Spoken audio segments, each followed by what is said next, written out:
Good evening, everyone, and welcome to the 2026 Festival of Tours with Rick Steves Europe.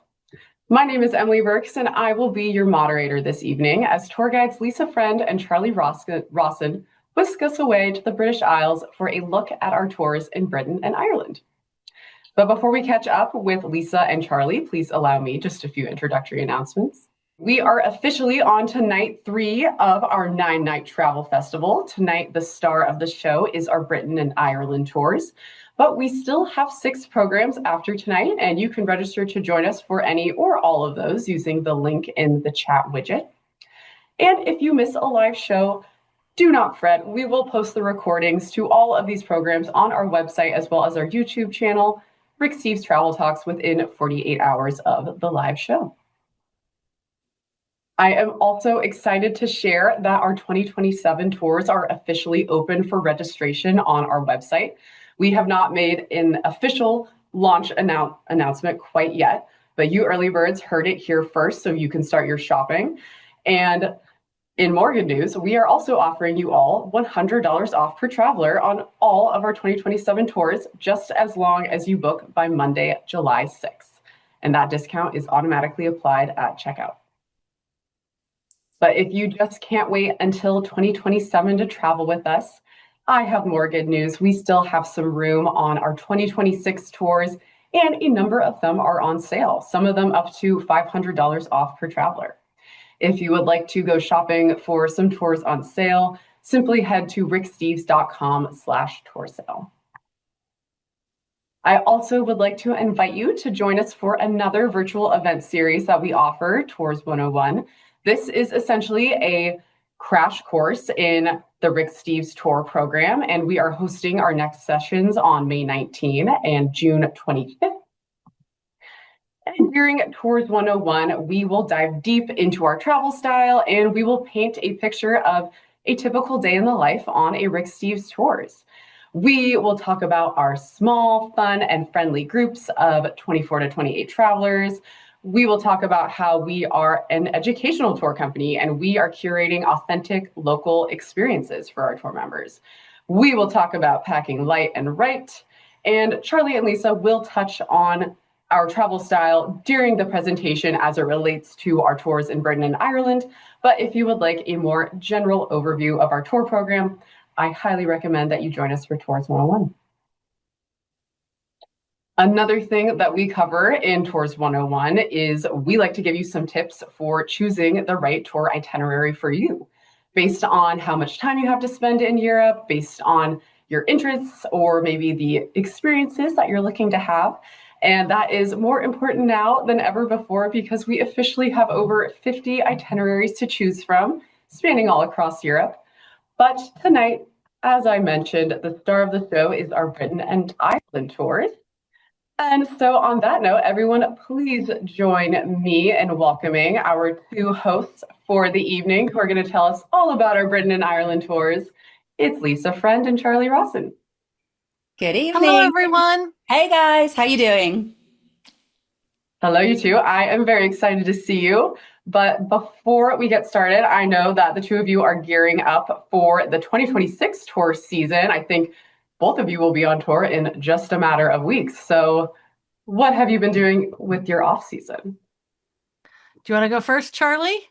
Yeah, I would absolutely love to. I felt so incredibly lucky this off season because so many of us guides were able to get together in Edmonds, Washington State and celebrate and learn and share. It was a really wonderful workshop week. But then after that week all together with all the noise and energy and fun that we had, a colleague and I, another guide and I jumped onto the Empire Builder and we took the train from Edmonds all the way across to Chicago.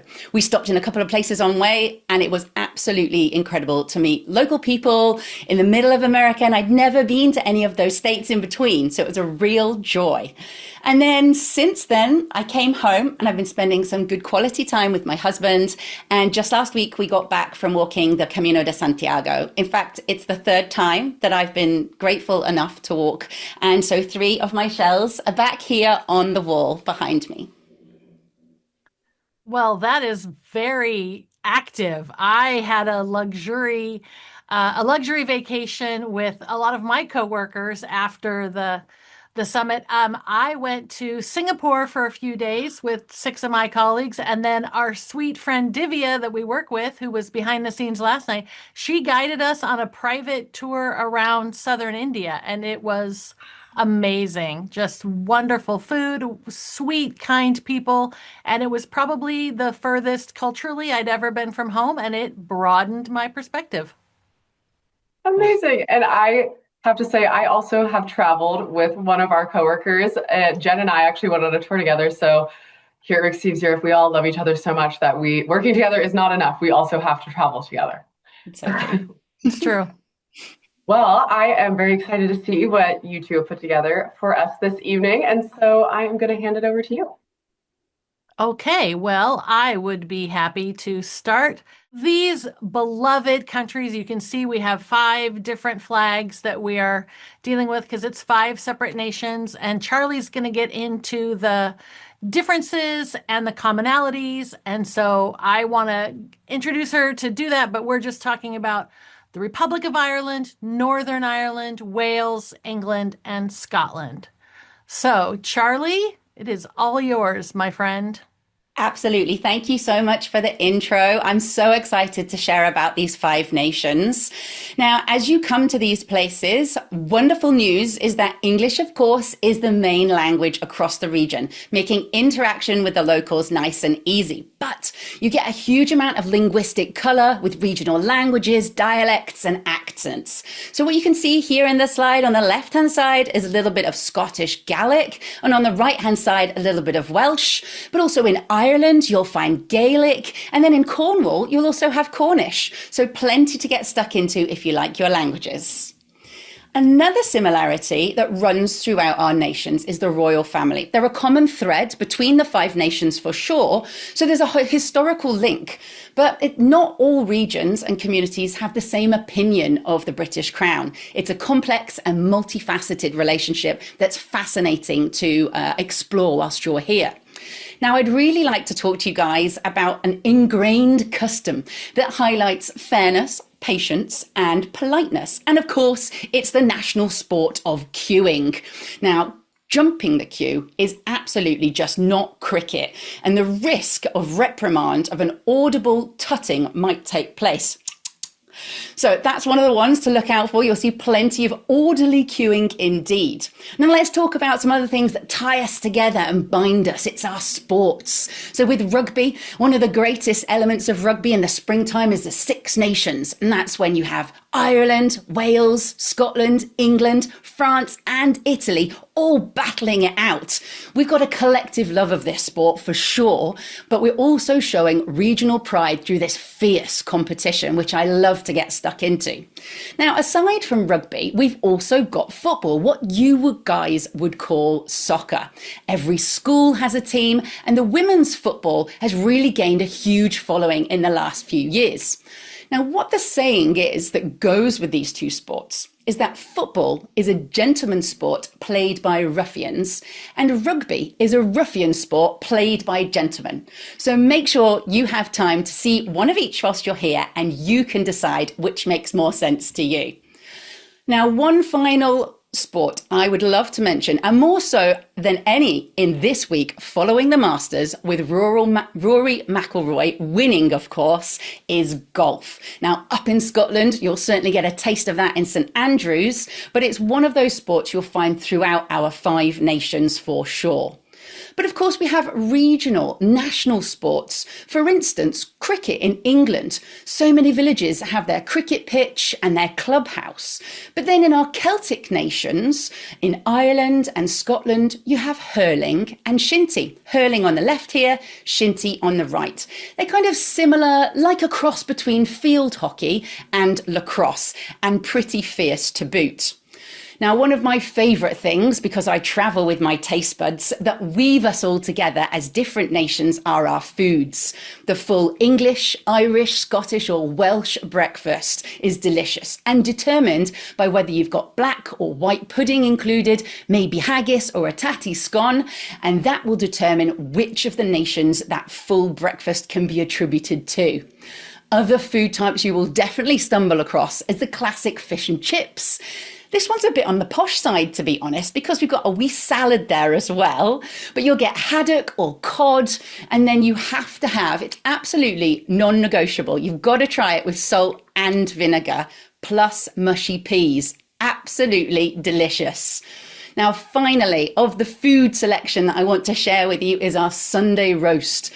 It comes from going to church on Sunday and then having that family tradition of coming back together for a communal lunch. So on the plate, typically you would have a roast meat, like maybe beef, pork, or perhaps chicken, and then roast potatoes, veg, carrots on this one. You can actually see some greens, a little red cabbage at the back there, and of course the Yorkshire pudding, this light risen batter that is perfect for absorbing all the delicious gravy. So this one is actually a vegetarian version, and it's so easy these days to accommodate vegetarians on our tours, which is fantastic news. Now, I would like to talk a little bit about where you would find these dishes. And of course, you'll find all three of these dishes in so many of our pubs. Pub culture, it's synonymous with all of these nations, popping in for a swift half or a pint, or perhaps a wee dram of whiskey. Now, these pubs host so many of our gatherings, socialising and celebrations of our culture. A great example of this is our live music scene, of course, with folk music being ever present and seeing a real modernisation of that taking place at the moment, which is incredibly exciting. Okay, Lisa, that's me wrapping up all the similarities and differences I wanted to touch on. Over to you for the Best of England in 14 Days tour.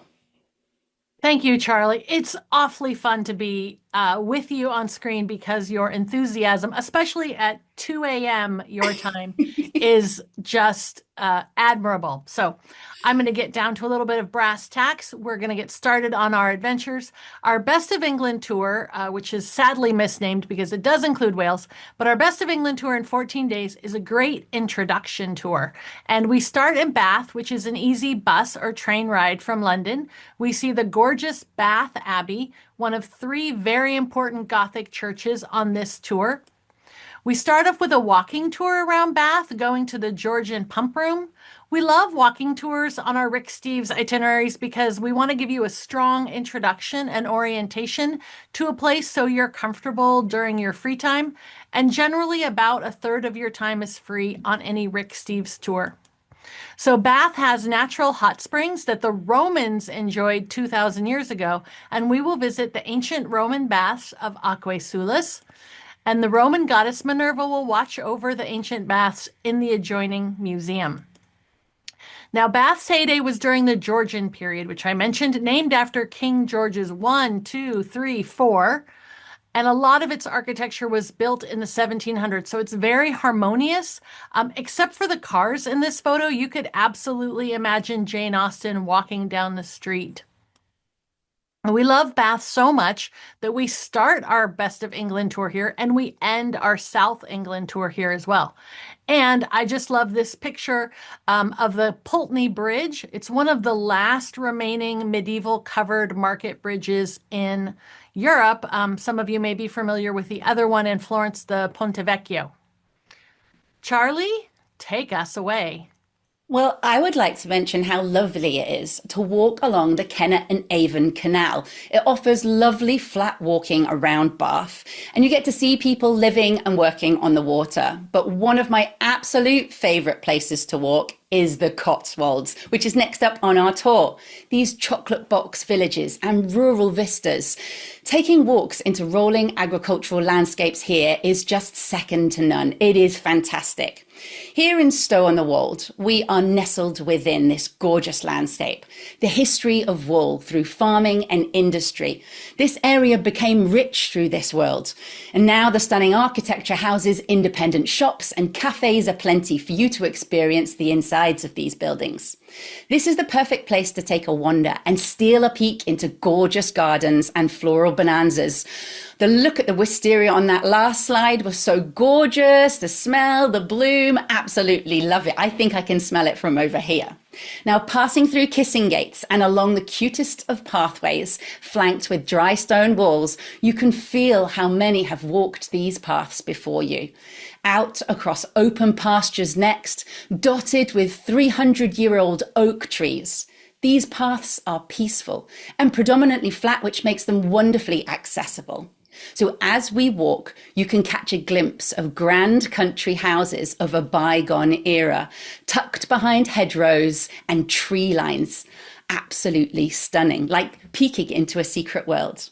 But no countryside walk is truly complete unless you finish the day in a pub for a swift half or a pint. Now, non-alcoholic options are always available and quite the done thing today as well. Now, Lisa, would you like to tell us a little bit about the Welsh element of this tour?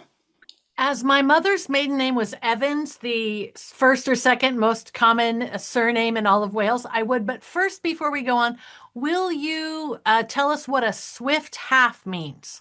Absolutely. So typically, folks will say we're just going for a swift half, which means you're going for a half pint of beer.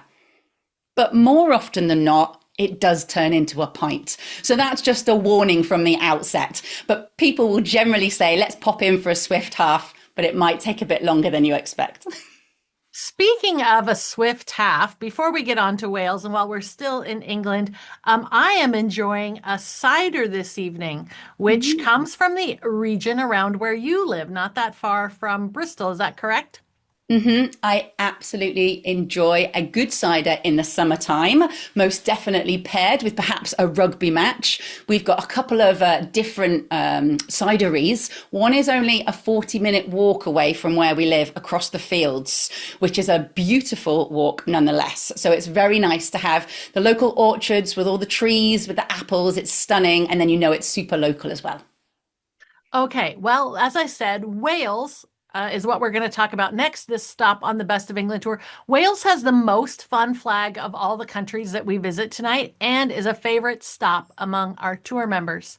So we make our home base in Wales in the town of Conwy, which is a great little town of about 15,000 people, nestled on the bay and capped with a castle. Conwy has this imposing castle that now welcomes visitors instead of repelling them. It's got great pubs, lovely strolls along the water, and people with gorgeous accents. I recently learned that the Welsh people have the most trustworthy accent of anywhere in the UK. And so you'll hear that accent come out of this man, Gareth Wyn-Jones, one of the first men that we meet in Wales, tells us about his life as a shepherd on the farm where his family has lived and farmed for the last 350 years. He's passionate about his traditions and sustainable farming, and he loves sharing that with our tour members. While we're in Conwy, we day trip over to Carnarvon Castle.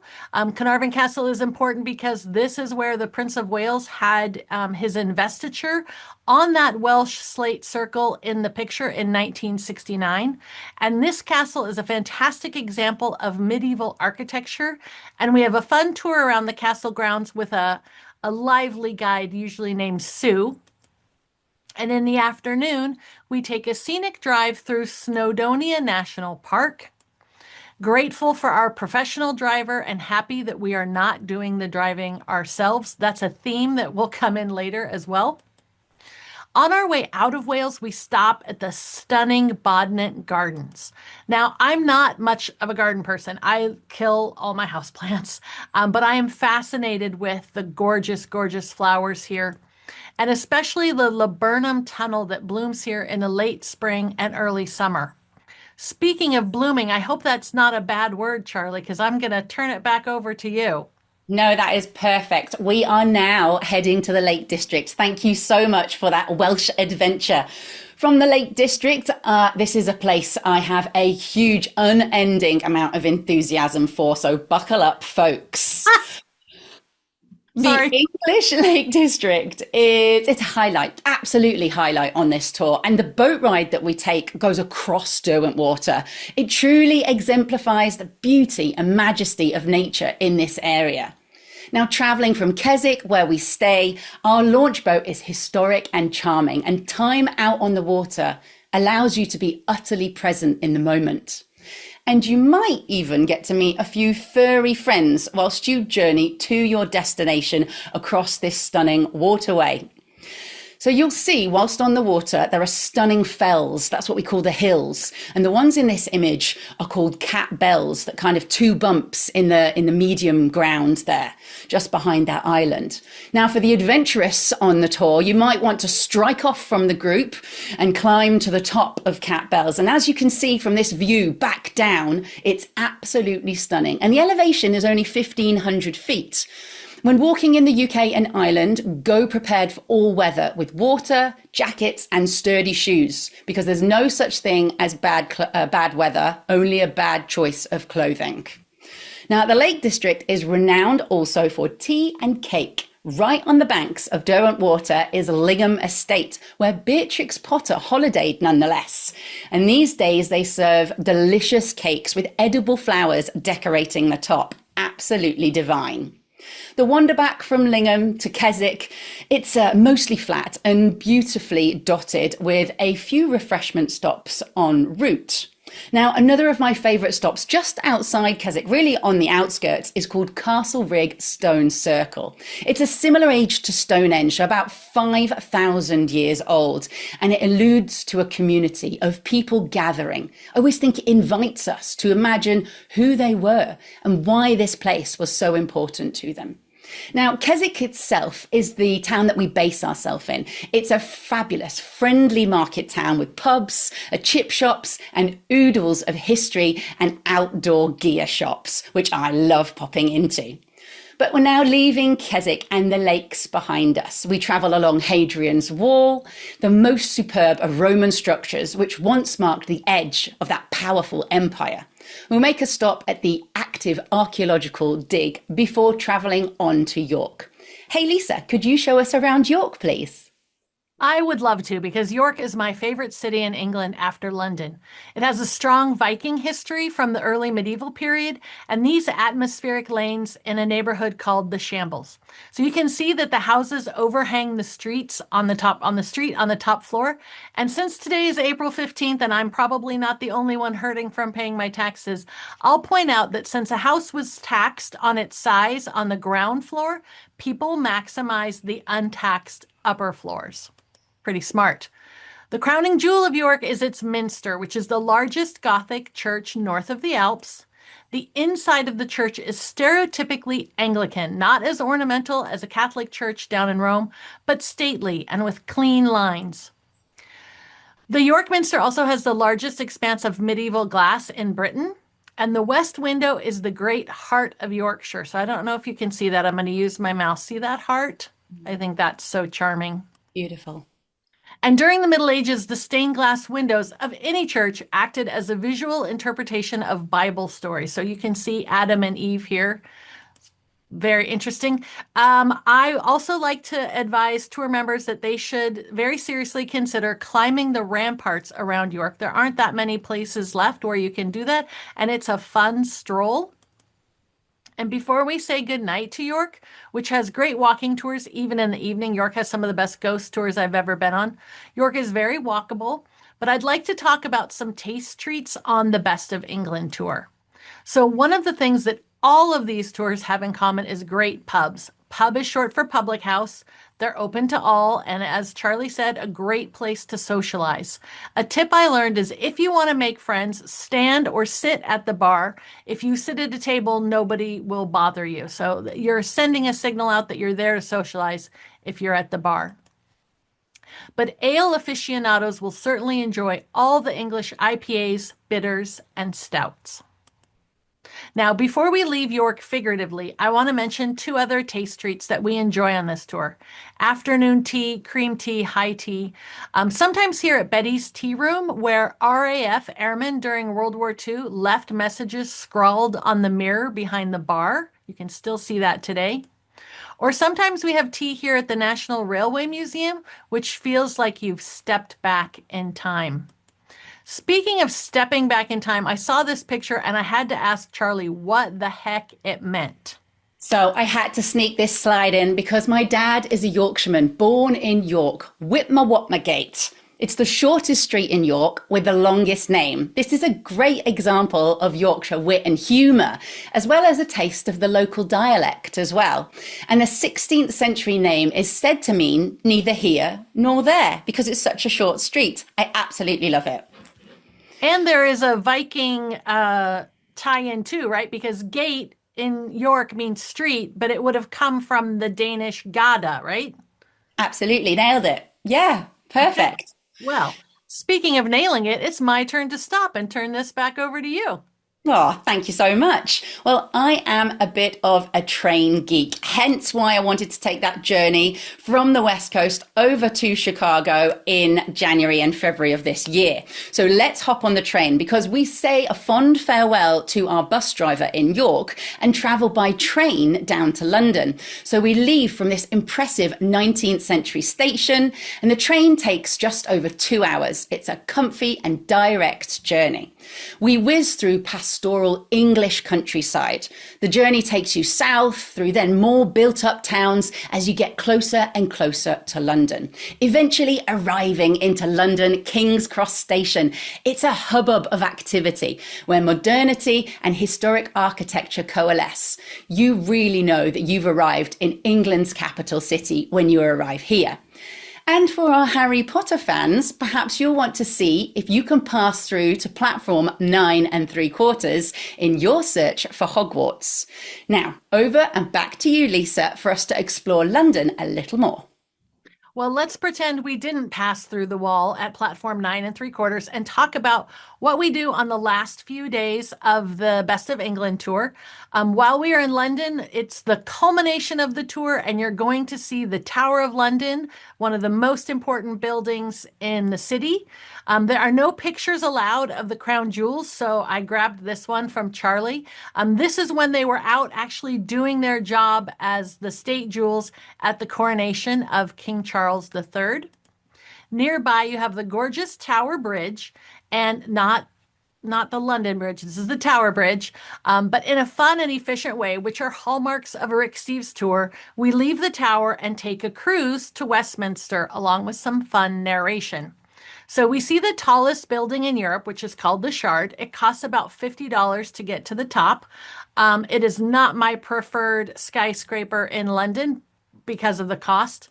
So across the river, you have the free Sky Garden in the building that looks like the walkie-talkie. So reservations are highly recommended, and you will need your ID to get in, but it's free.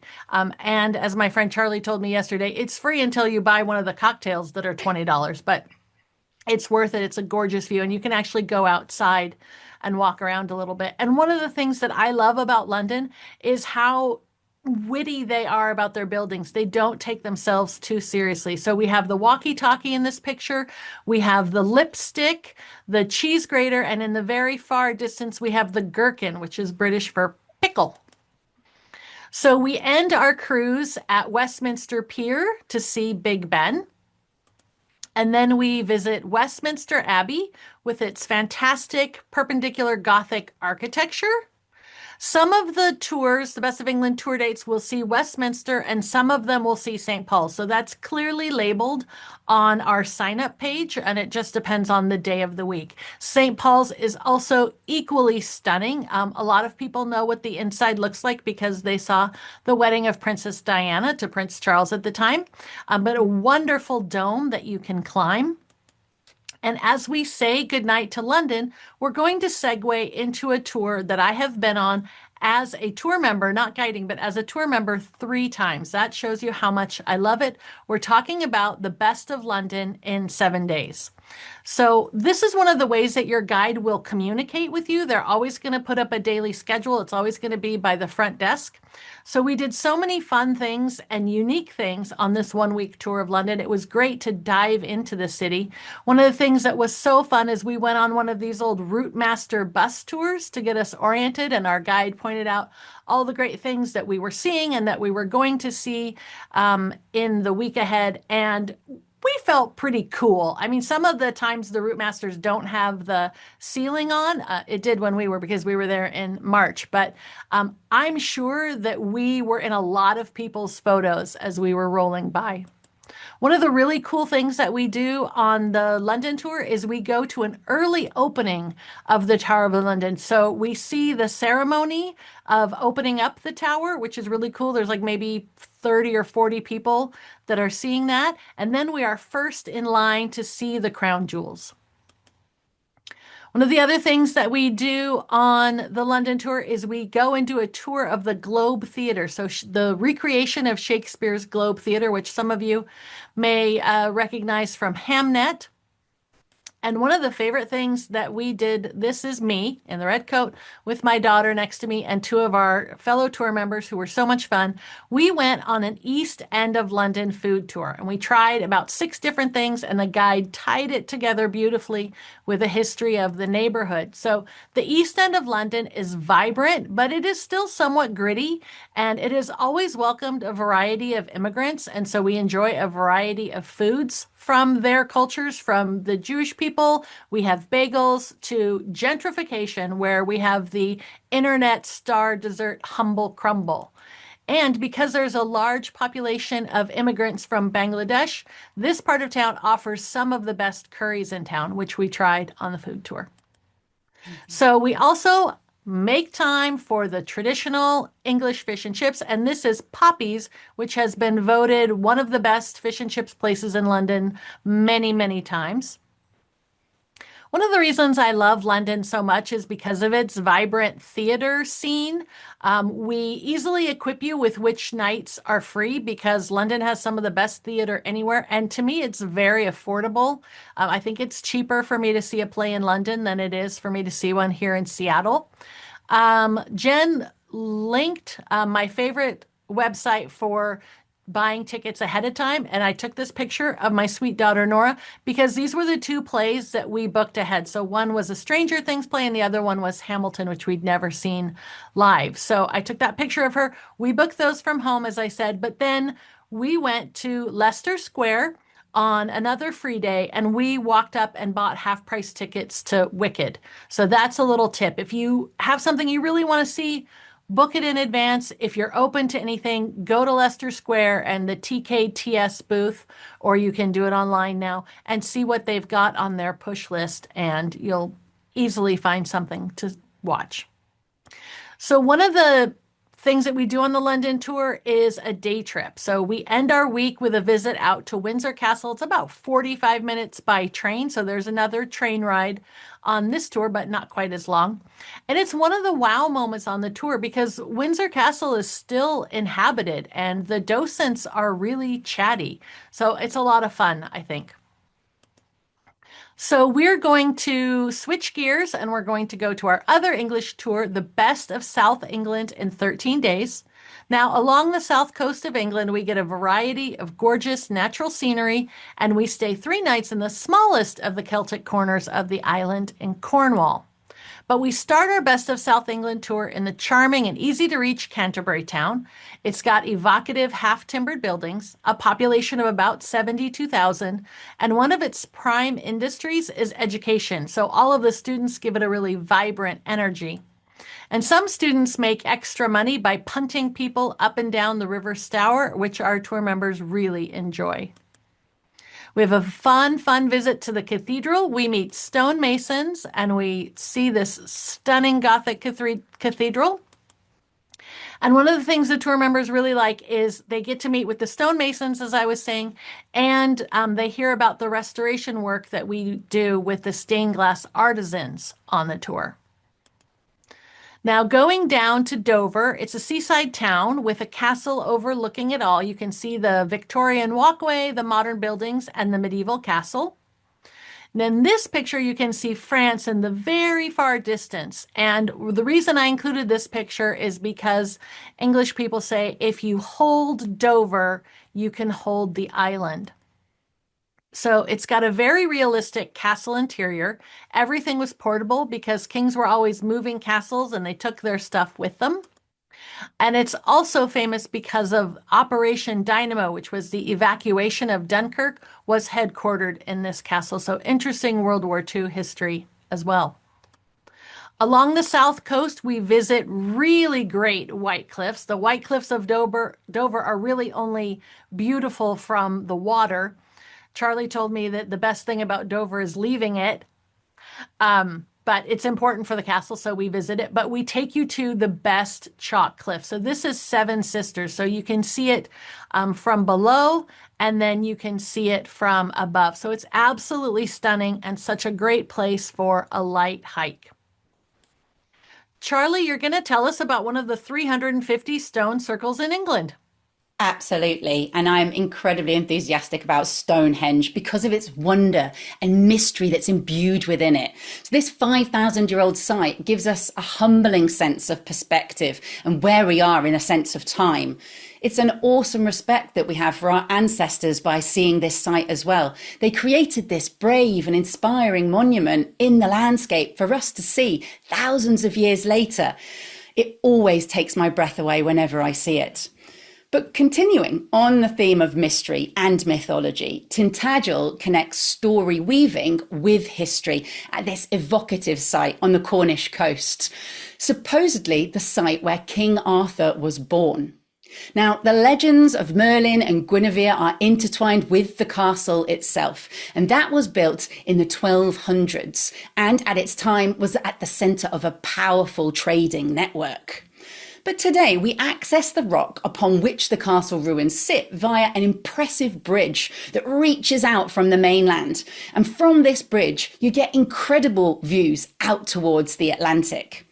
Now, at the end of a day of adventure and travelling, you can see here our tour members taking their carry-on luggage from the bus to their rooms. Travelling light, it enables us to be nimble and unburdened. It means we can prioritise excellent locations for all of our accommodation. Now, after a great night's sleep in a local hotel, we're always ready to explore a nearby fishing village or town, weaving through historic streets. And whilst in these Cornish communities, we learn to appreciate the incredible families who grafted in the mines and at sea through the generations. And today, we're able to soak up this history, respect the industry, and learn about the future. Our tours are educational and experiential.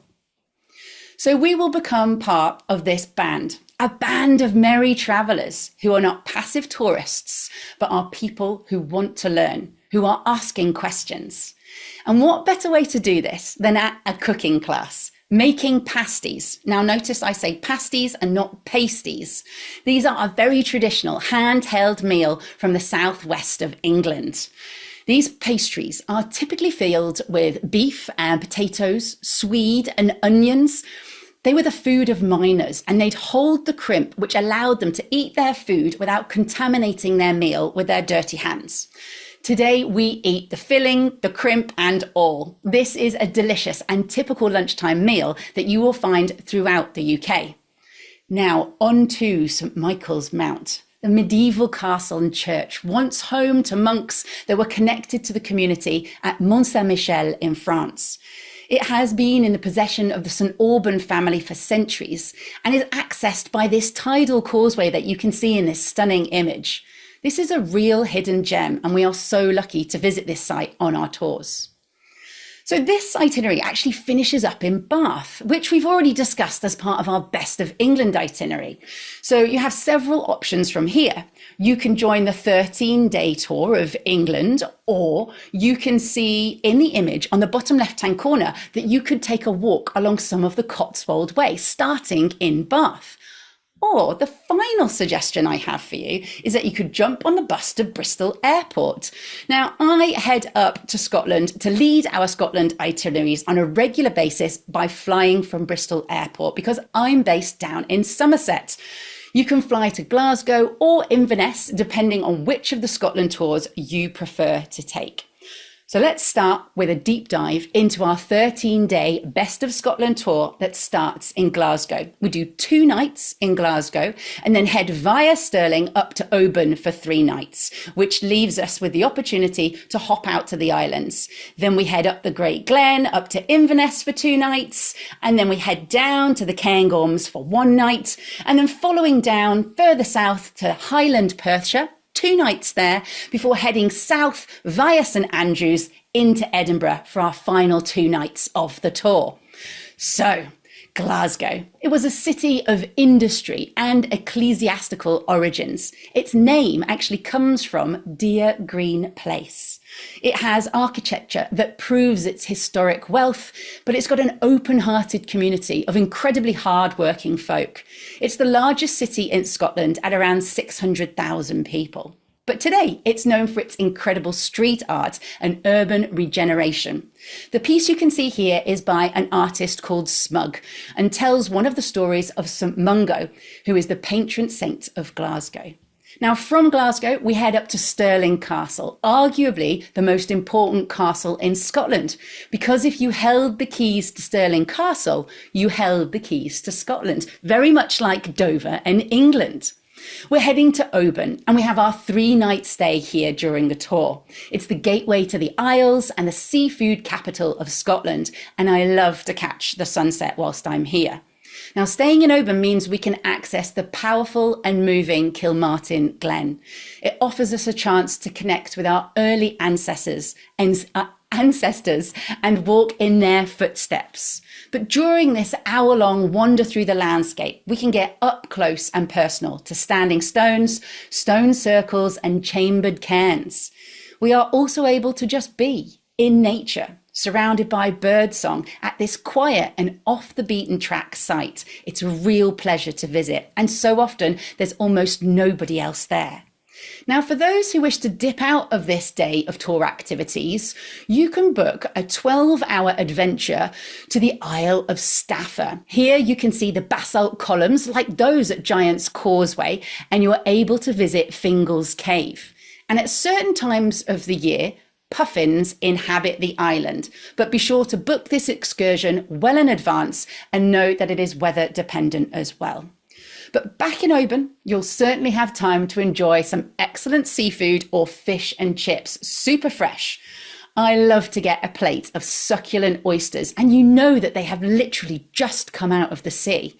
And the seafood salads are divine, so fresh. The mussels, prawns, and queenies, which are little baby scallops, absolutely delicious.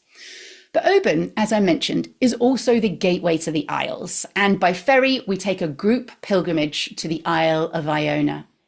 Like with any pilgrimage, the journey is just as important as the destination, and we meet friendly and enthusiastic drivers who share with us stories of island life. This is Andrew, and he is an absolute gem. After a short ride on a second ferry, we find ourselves arriving on the Isle of Iona. This is the birthplace of Celtic Christianity here in Scotland. St Columba arrived here in the 6th century to start his missionary work. Iona is a powerful and a peaceful place where the veil is thinnest between this world and the next. Visiting the abbey that is run by the Iona community gives us time to reflect and be grateful. The Iona community is an ecumenical community, and that means their hymn books have got Christian songs from all over the world, a reminder of our global togetherness. But the island itself is full of joy and magic, with the sea and land constantly shifting and changing under the sky above. Iona, it's said that you always leave with more than you arrived with. And with beaches like this, you might be tempted to take a duke, which is like a dip in the sea, but it certainly will be fresh. So you might just want to go in for a little paddle. So we're going fresh, is fresh English for cold? It's definitely character building, I would say. But good for you. They say, you know, all this Wim Hof stuff with the cold water therapy.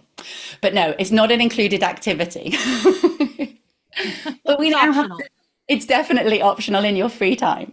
Now, leaving the West Coast behind, we pass through stunning scenery and landscapes, including going past Ben Nevis, which is our tallest mountain, go through Glen Coe and the Great Glen, which cuts northeast as we head. We're going past Urquhart Castle and Loch Ness, you can see in the back of Urquhart Castle here, keeping an eye out for Nessie, of course, as well. Now we're heading, as I mentioned, northeast to the capital of the Highlands, and that is called Inverness. Inverness is a music lover's dream, with folk music being played live in nearly every single pub. It's a bubbly city with a great food offering and incredible history to boot. Our stay in Inverness means we're also able to visit Culloden battlefield and learn about the last pitched battle fought on British soil. This battle saw the dismantling of the Highland clan system and is an incredibly important moment in both Scottish and British history. Now, from Inverness, we head to the Cairngorms, which is a national park, and we visit the Rothiemurchus estate. The local ranger leads us through the landscape, and by having an estate expert with us, we gain so much knowledge from them about land management and diversification. We are blessed to meet some incredible beasts whilst we are on our journey. These Highland cows, or hairy coos, as you might hear them called in Scotland, are iconic with the whole nation, and you couldn't leave without seeing one. And whilst nestled in the Cairngorm National Park, we come to appreciate the care and hard work necessary to maintain such an estate in this day and age. But our lunch on this day is all sourced from the estate. It has practically no food miles at all and is definitely made with love. You can taste it. It's a simple meal. It's a beef stew with potatoes and freshly baked bread, and it's a real highlight on the tour. And the team top it off with some outstanding chocolate brownies you can see here, covered in thick home whipped cream and fresh fruits. Oh my gosh, it's making me salivate just looking at these images. But of course, after all that tasty food, it's great to get a little bit of exercise, and we go for a superb woodland walk. This is also led by the ranger, who points out flora and fauna along the way. The walk reaches the stunning Lily Loch, where beavers have recently been reintroduced. We get to hear all about the conservation and rewilding projects that are going on here at the Rothiemurchus estate. And our day is then crowned by a spectacular display by the falconry team and their impressive birds of prey. This really is a wow day. But continuing on through the Cairngorms, constantly with us, we then head south to Lealt Farm to meet Neil. Now, Neil Ross is an inspiring shepherd who wears his heart on his sleeve, sharing his story of the land that he lives and breathes. He teaches us how to shear sheep with hand shears, the old-fashioned way. It really is quite a thrill. And if we're lucky, he might have some puppies for us to cuddle. Yes, puppies. And they often arrive in a bucket. Can you imagine? It's absolutely brilliant. Now, on a bonus day, there might even be a calf that also needs feeding. So be prepared to get stuck in. This is a real visit for animal lovers. Now, at the end of this day, as if all of that wasn't enough, we go and meet Gilly McNabb. She is a true national treasure who was one of the first ever female bagpipers. She has some incredible tunes and some wonderful stories to tell as well.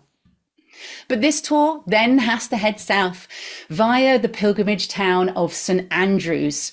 The university here is the third oldest English-speaking university in the world. It was established in the year 1413, which blows my mind every time I say that out loud.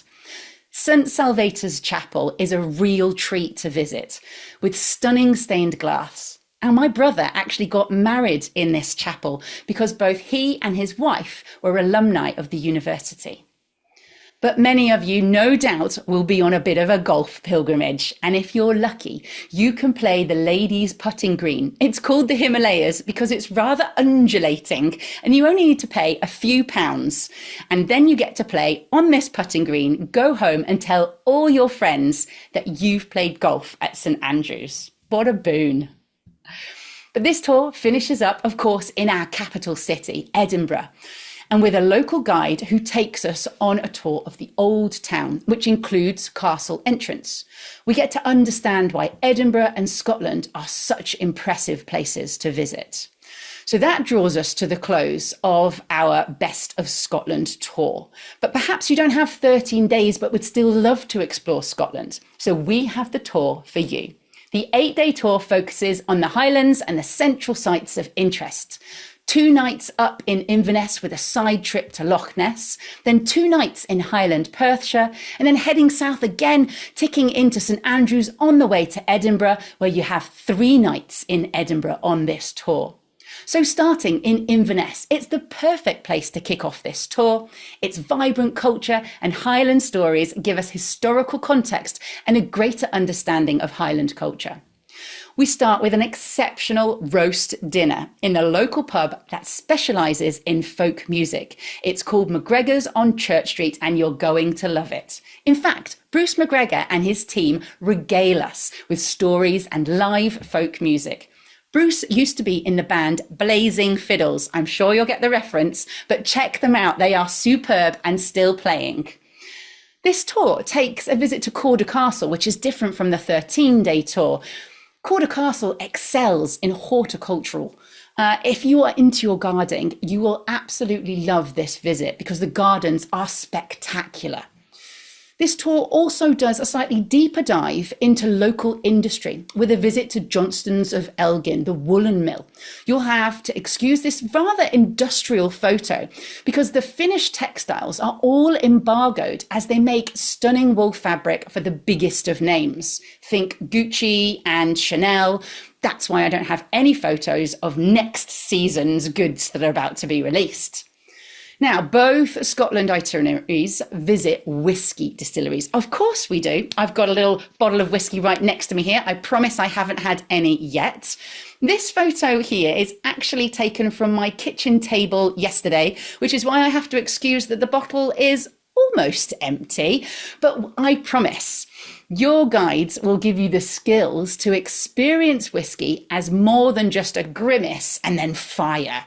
So for those who already love whiskey, the journey will continue. And as you can see with these 3 ladies drinking their wee jams of whiskey, they are certainly enjoying it, perhaps more than they originally expected to. Now, none of our Scotland tours would be complete without a visit to Neil Ross, of course, spending an hour outside with the freshest of air and the most dynamic of views. This stop gives you the chance to meet Neil's doggies and maybe those wee puppies too. Even more special if you've left your doggie at home. And this itinerary also, of course, includes the lovely Gilly, and she shares with us her remarkable family story and plenty of moving pipe tunes. Moving on, this itinerary actually stays in a different location in the heart of Highland Perthshire at Loch Rannoch Hotel and Spa. Yes, bring your swimmers along. From the hotel, the view of Loch Rannoch is absolutely stunning. What a vista to wake up to. Everyone's always outside in the mornings taking photos before breakfast. And there in the distance, you can see the mountain, Schiehallion.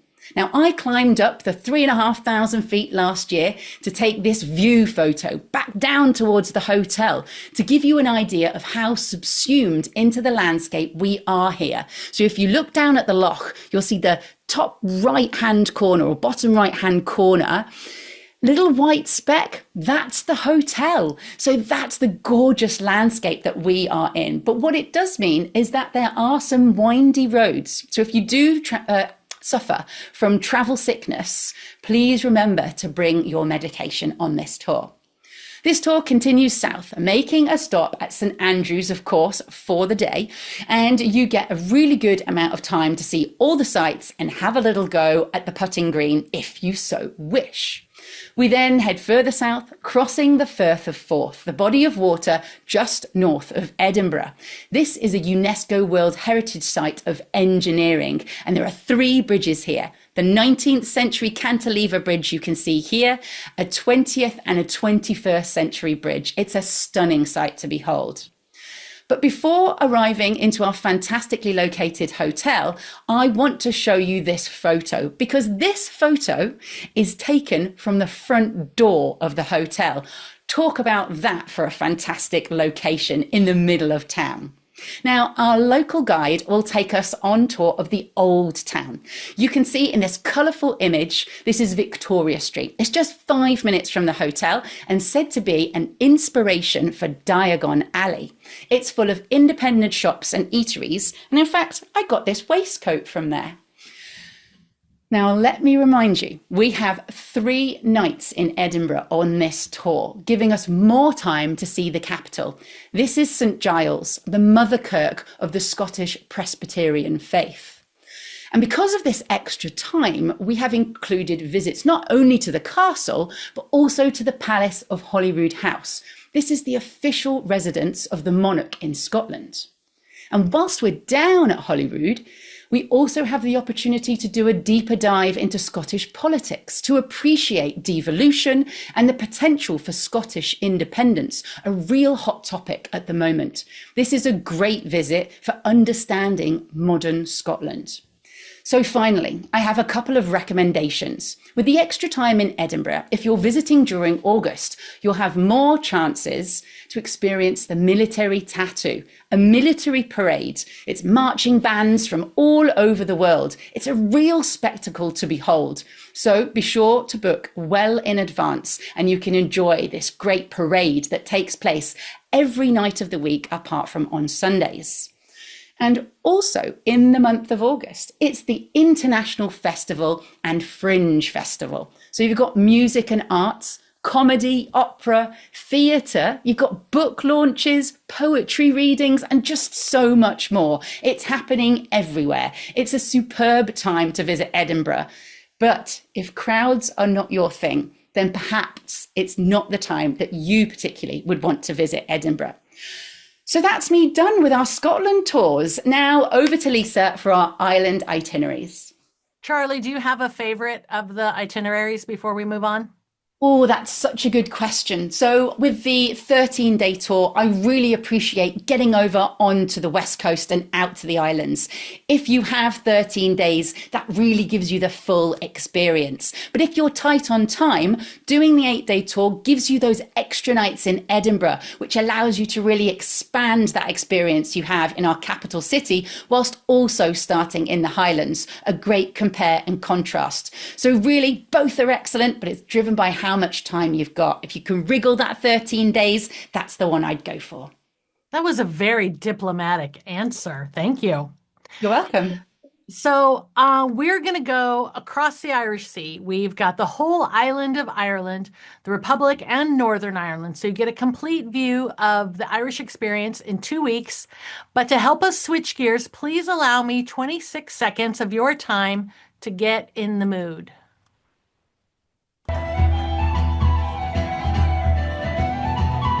The boys of Liverpool, when we safely landed, called myself a fool. I could no longer stand it, blood began to boil. Temper I was losing, poor old Erin's Isle, they began abusing her army soul. Since I'm a shillelagh, I'll let fly. Galway boys would buy and saw I was a hobbling with the loud hooray. Joined in the affray, quickly cleared the way for the rocky road to Dublin. 1, 2, 3, 4, 5. Thank you for indulging me. I just want to get you in the right and proper mood for our Ireland itinerary. So we don't have a rocky road to Dublin. We have a smooth transition. And we start our 14-day tour in Dublin with 2 nights. And we see the Book of Kells and Trinity College. And this is a very important work of art from the medieval period. When Thomas Cahill wrote that the Irish saved civilization, it was due to works like this, because Irish monks meticulously copied and preserved ancient texts and therefore knowledge. As we leave Dublin, we stop by one of the most important sites of the Republic of Ireland's modern history. This is the Victorian-era Kilmainham Jail, where political prisoners in the War for Irish Independence were held, and 14 of them were executed on site. You'll have a moving guided tour through the prison. And the one thing that I encourage you to do if you're taking the Ireland tour is learn and listen to the song Grace before you come, because it will make your visit even more meaningful. Heading west, we see the Rock of Cashel briefly before stopping in the very maritime town of Kinsale for 2 nights. So we are led through this harbor town by the charming Barry Maloney. We learn about Kinsale's history, including its connection to the Lusitania ship and its sinking. We explore Charles Fort and how it guarded the harbor.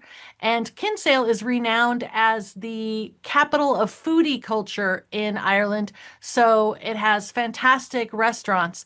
And one of my favorite things to do in Kinsale is to go to a pub called Kitty O'Shea's because they have the best sing-along pub experience in my experience. So don't worry because Barry will point all of this out to you on his tour. Now, my favorite Celtic corner of all is the Irish-speaking coastal fishing village of Dingletown. On the furthest southwest coast of Ireland, we spend 3 nights on the 14-day tour. And one of the things that I love so much about Dingle is there are 52 pubs in this wee town, and there's one for every week of the year. Dingle is a magnet for live music, and you'll find all kinds of live music from traditional, like we heard a few minutes ago, to modern. And there is a pub in Dingle to fit all moods. And as Charlie mentioned, you don't need to be a drinker to enjoy the pubs, although they do say that Guinness tastes better in Ireland than anywhere else in the world. Pubs are short for public houses, and they have been community mainstays for years, including allowing children. Now, my favorite seafood restaurant in the world is in Dingle. It's called Out of the Blue, and it is a beautiful marriage between fresh seafood and their imported French chef. And it's kind of a casual, cool place that I adore. It would be very smart of you to make reservations for your free time before you leave home. And looking at this picture, I have to say the scallops were divine, but I keep going back to that scallop shell in the picture with the butter and the brown bread next to it because it will make you really feel like you're in Ireland, and it is absolutely delicious. So one of the spectacular things that we do in Dingle is to head out of town on the 30-mile Slayhead Drive. It's a loop full of rugged cliffs and stunning vistas. And 2 things that our tour members always appreciate on this day is not having to drive this road and also being in the tour bus up high, they have better vantage points. Now, the Slayhead has more sheep than people, and we visit the Blasket Island Center to see how people were living on a remote island off the coast of Ireland as recently as the 1950s when they moved everybody to the mainland. So on the 14-day tour, we enjoy a full free day in Dingle, a vacation from your vacation, which you could take a boat tour or you could hike along the ridge with views of the seas just outside of town. Now we leave Dingle and we head north along the Wild Atlantic Way. We're headed north to Galway. And Galway is our home base for exploring some of the Aran Islands. So specifically, we go to Inishmore with the group and you have a free day. You don't have to go on this boat trip, but most everybody does. You have a free day on the tour to do this, and you can see the stunning twin sisters of the Cliffs of Moher here at Dun Ingus. And here you can still belly up to the edge and hang your head over and contemplate your mortality. But on the island, you can go with your guide. They're going to take a minibus tour, or you can hire a cart and pony, or you can get an e-bike to run around the island, and your guide will tell you what time to be back at the dock. Still heading north, we change countries and we change currency by heading to Northern Ireland, which Rick says no visit to Ireland is complete without. We take a tour with a local guide through Derry, visiting murals, famous murals, both political and more recent. I'm a big fan of the TV show Derry Girls. And of course, we talk about the time that they lived through. We learn about the Troubles. We continue to head north to a town called Portrush, which was where we make our home base for the next few days. We visit the Giant's Causeway, which is a natural site. All of our tours are active, and I wanted to show what some of the walking looks like, and the payoff here is spectacular. Exploring the beauty of the Antrim coast, we visit those basalt columns of the Giant's Causeway, which are so close to Scotland that they have the same geology. And we also visit the Carrick-a-Reid rope bridge. This is a rope bridge, just like it says, from the mainland to this little island. And it was originally built by monks for netting salmon. Our tour ends in Belfast, where the Titanic was built at Harland and Wolff shipyards, and we visit the Titanic Visitor Experience. And we gather to say goodbye to our newly made friends as we have done almost a complete circuit of the island. Now, you've only got 1 week, you say, so we've distilled, get that, our Best of Ireland tour down to a sippable 7 days, staying in the south of Ireland, but still enjoying 4 great stops. So the heart of Ireland starts in Ennis, which is easy to get to from the Shannon Airport, and we visit the nearby 700-foot cliffs of the Cliffs of Moher. And on this tour, we have 2 nights in Dingletown, and it is an action-packed time. So we visit Sean Daly's workshop. He was trained in Waterford, so we see him do crystal cutting. And we have live music, of course. And we do the Sleighhead Drive. And again, you're still glad you're not driving. But one of the things that we visit on the Sleighhead Drive that I didn't mention before is the Gallerist Oratory, which is an amazing example of a well-preserved early Christian church built without mortar 1,300 years ago. Now we go back to our cozy guest house where we meet Eric, the master falconer, and we watch them take off and land on you and your tour buddies. And you get to see maybe a baby barn owl. And leaving Dingle, we head to Kilkenny, but we stop at the Rock of Cashel, which I mentioned earlier, so we make this stop on both tours. And we stay in Kilkenny, and this has one of the best castles in Ireland. So a lot of people think about castles when they think about Ireland, but Oliver Cromwell came in and really blew a lot of them up. So there aren't as many inhabited castles as one would think. So this one is owned by the Butler family, and I really enjoy both the exterior and its interior, giving me that peasant in a castle kind of feeling.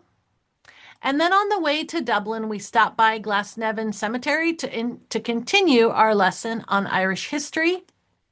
And we end with 2 nights in the capital city of Dublin. And we have an informative walking tour in the historic core. We do a walking tour past the GPO, the General Post Office, and learn why it's important in the Irish War for Independence. And we end our tour looking back on our week with our new friends. Now, before we finish, I have a little surprise for you. We have 2 new tours in Ireland and England, and I'm going to let you know that as a thank you gift for watching this show, the surprise is these new itineraries. They're called My Way Tours. We used to call them bus, bed, and breakfast because that's what is included. It's an unguided tour. We have this one in England and this one in Ireland. And My Way Tours are great for super independent types who don't want to drive.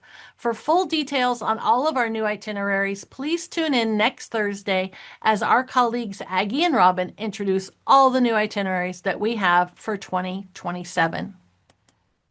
We've covered our tours in England, Wales, Scotland, Ireland, and Northern Ireland. And if you're ready to sign up, we thank you. We welcome you. And here is Emily with some next steps. Thank you, Lisa. Well, I'm guessing a number of our viewers are ready to sign up for a tour, so I am going to tell them how to do just that. So first things first, to sign up for a tour, you will go to our website. This is our landing page. On our landing page, you will see a hamburger-style menu on the left-hand side of your screen. You'll click on our tours and be redirected to a menu where you can find all of the European countries or regions that we visit on tour. From there, once you choose the tour for you, you will go to that particular tour's landing page and click on the Dates and Prices tab. This will show you all of the tour dates that we have for that tour calendar year, as well as their availability. If you see a green sign up button, for example, that means we have at least 11 seats available on that particular tour date. The dark blue filling fast button appears when we have 10 or fewer seats available.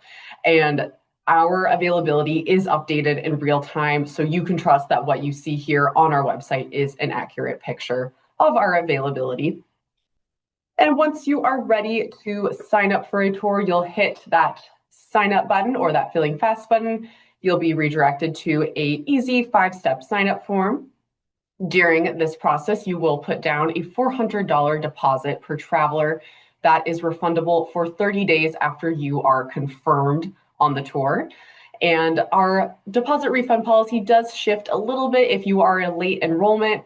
A late enrollment is enrolling for a tour that departs within 90 days, but you can find more information about our late enroll refund window on our website under tour conditions, or you can always give our customer service team a call. And once you have signed up for a tour, you will get your very own online tour account with Rick Steves, where you can manage your tour reservation and find lots of helpful information to help you prepare for your tour. I will point out the handy dandy pre-tour planner pictured here, where you'll find packing tips, you'll find advice for reserving your flights, and we will give you some recommendations on things to do if you arrive early. And to help you with your research, we will also give you a complimentary tour kit. So this includes a complimentary Rick Steves guidebook for the particular European country or region that you are visiting with us on tour, as well as a security accessory of your choice. And finally, if you have any questions or concerns, don't hesitate to reach out to the fine folks on our customer experience team.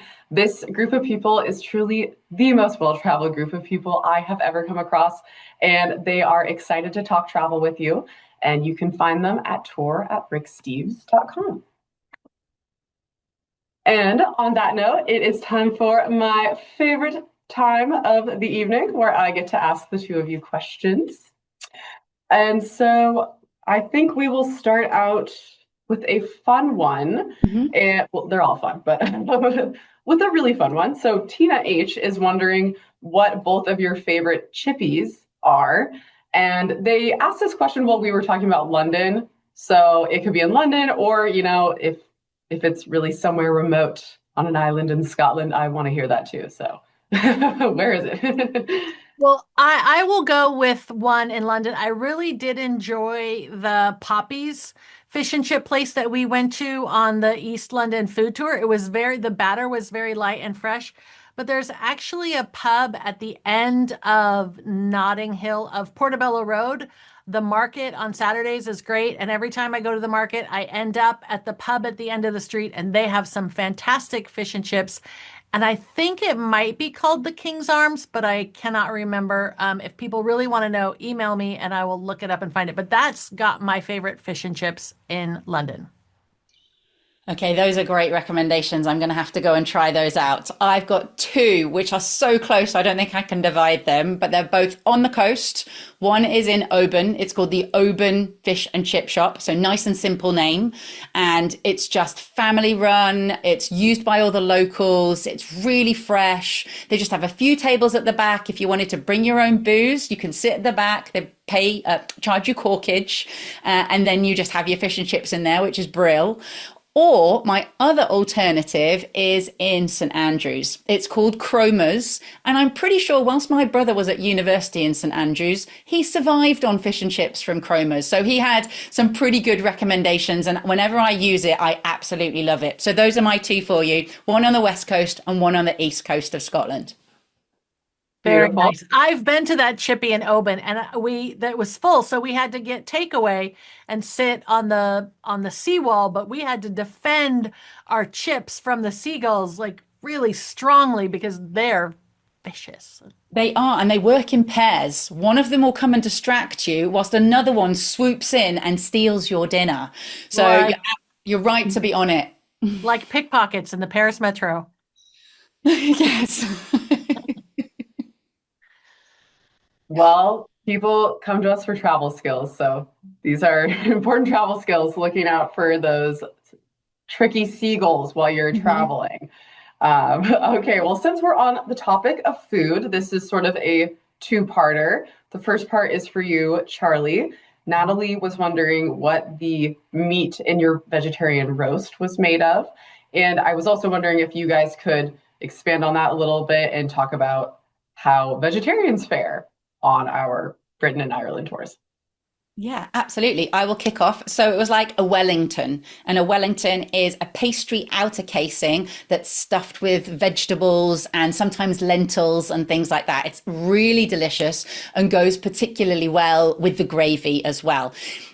In some places, they make a meaty gravy. So if there's a vegetarian option, they always make a vegetarian gravy to go with it as well. I'm pescatarian, so I've been not eating meat for over 20 years. So I can definitely vouch for there being options for the veggies when it comes to your Sunday roast.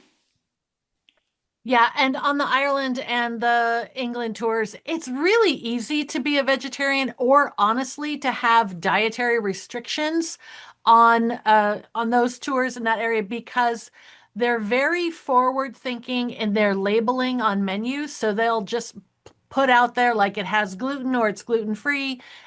All the kind of dietary restrictions that people have in the US is pretty easily dealt with in the UK and Ireland. Fabulous. And I also believe the national dish of England is curry. Is that correct? Yeah, which is famously often vegetarian. All right, thank you, you two. And I know we talked about this earlier, the three of us, when we were preparing for the show. Local currency. Do you have any advice to share about, whether you have to change local currency when you hop across a border? Any insights on that? Yeah, that's a really great question. I just want to kick off with regards to sort of British pounds. So you will probably recognize Bank of England notes because you will have seen them more often.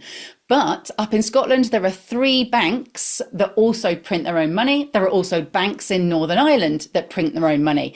They are all sterling, so can legally all be spent everywhere. However, when you get further away from its place of origin, people might just not recognize it. And therefore, they are fully in their rights to say they won't accept it, which is very frustrating when you know that it's legal tender, but they're also well within their rights to not accept something. So the recommendation in Scotland, you could have your Scottish notes, but then if you're planning on traveling down to England, you should change them to Bank of England notes just to make it easier. And the same for Northern Irish notes.